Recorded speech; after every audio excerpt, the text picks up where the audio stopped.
Hey guys, welcome back to my channel. Today I will be reviewing The Flash Season 9 Episode 12, entitled A New World Part 3, subtitled Changes. So, let's get right into it. First of all, I just want to say that I've been loving the Cobalt Blue storyline so far. Rick Cosnett has acted his heart out the past couple episodes as he plays Eddie's descent into madness. The writing is also impressive, showcasing the negative Speed Force attacking people close to Barry to get on his nerves and ruin his life as the crystal charges. Jessica Parker Kennedy showed great range in this episode, being possessed by the crystal, and she really shined in scenes with Barry and Eddie. While it is slightly interesting seeing what Team Flash look like years in the future, Eric Wallace did not do a great job of showing the differences between the present and the future. Sure, Iris had grey streaks in her hair and Allegra had a different hair part, but they do not look 26 years older than they are in the present day. Speaking of the present day, the whole storyline with Cecile and Chester was extremely boring and was a waste of the penultimate episode of this series. While the plan seemed pretty good and smart, Cecile's outburst was badly acted and dumb. She never should have stayed in Central City. The whole Joe and Jenna move, but Cecile doesn't thing is really baffling. It was extremely realistic when Cecile was told by future Allegra that she only saw them twice a year. Because what did she think would happen if she stayed in a different city fighting aliens and speedsters?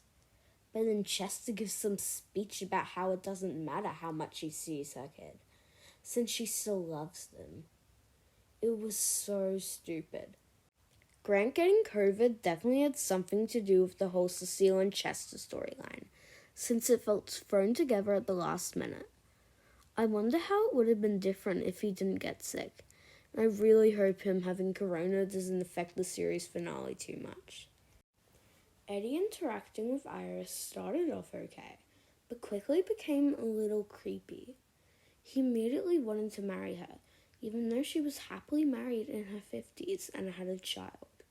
He kept calling her his Iris, which turned me off, and then got angry because she didn't want to be with him. That being what drove him to the dark side is annoying, but that final scene makes up for it, with more great acting from Rick and some Reverse Flash, Sabotage, Zoom, and Godspeed teasers.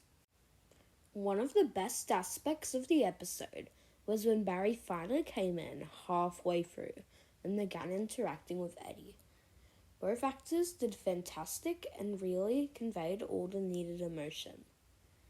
Eddie's longing for a family with Iris was sweet, but it annoyed me how they flashed back to a moment from the episode twice. This has become a major issue this season, and it gets even worse with this episode. I complimented the show for Barry's amazing speeds to fight with Red Death in episode 5, but complained that it was too short.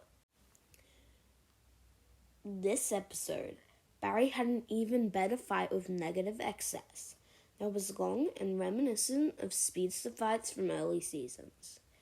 The CGI is a definite upgrade from Fuerza. The ending scene with Barry and future Iris was touching and well acted, but those terrible grey streaks in Candace's hair ruined the scene. They just look so unnatural.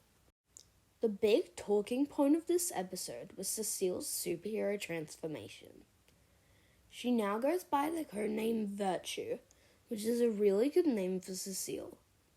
Virtue means behavior using high moral standards, which is what Cecile uses as a lawyer and a superhero. A character in the comics named Holly Ann Fields goes by Virtue and has a very similar costume and look to Cecile. Translated to live action, the costume does not really work, especially that goofy mask. Her separating Nora from the negative Speed Force was really cool.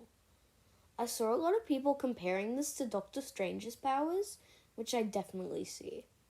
Overall, Cecile's arc in this episode is pretty trash. I wonder if Allegra will get a code name in the finale since she's getting a suit. On the Arrowverse wiki, it says her name will be Accelerant, but I haven't seen that anywhere else.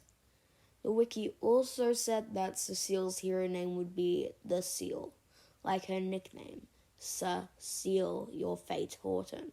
So take that with a grain of salt.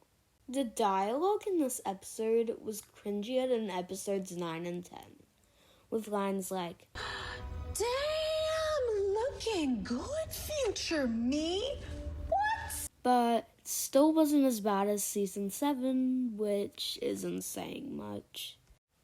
Honestly, I'm really 50-50 about this episode. The Cecile part was god-awful, but the Barry, Eddie, and Nora stuff was so good and well done. I think this episode is half bad and half good, which is why I'm going to give it a 5 out of 10. That was my review for the penultimate episode of CW's The Flash. Make sure you like, subscribe, and tune in for my Flash series finale breakdown and season whole review next week. Have a great day.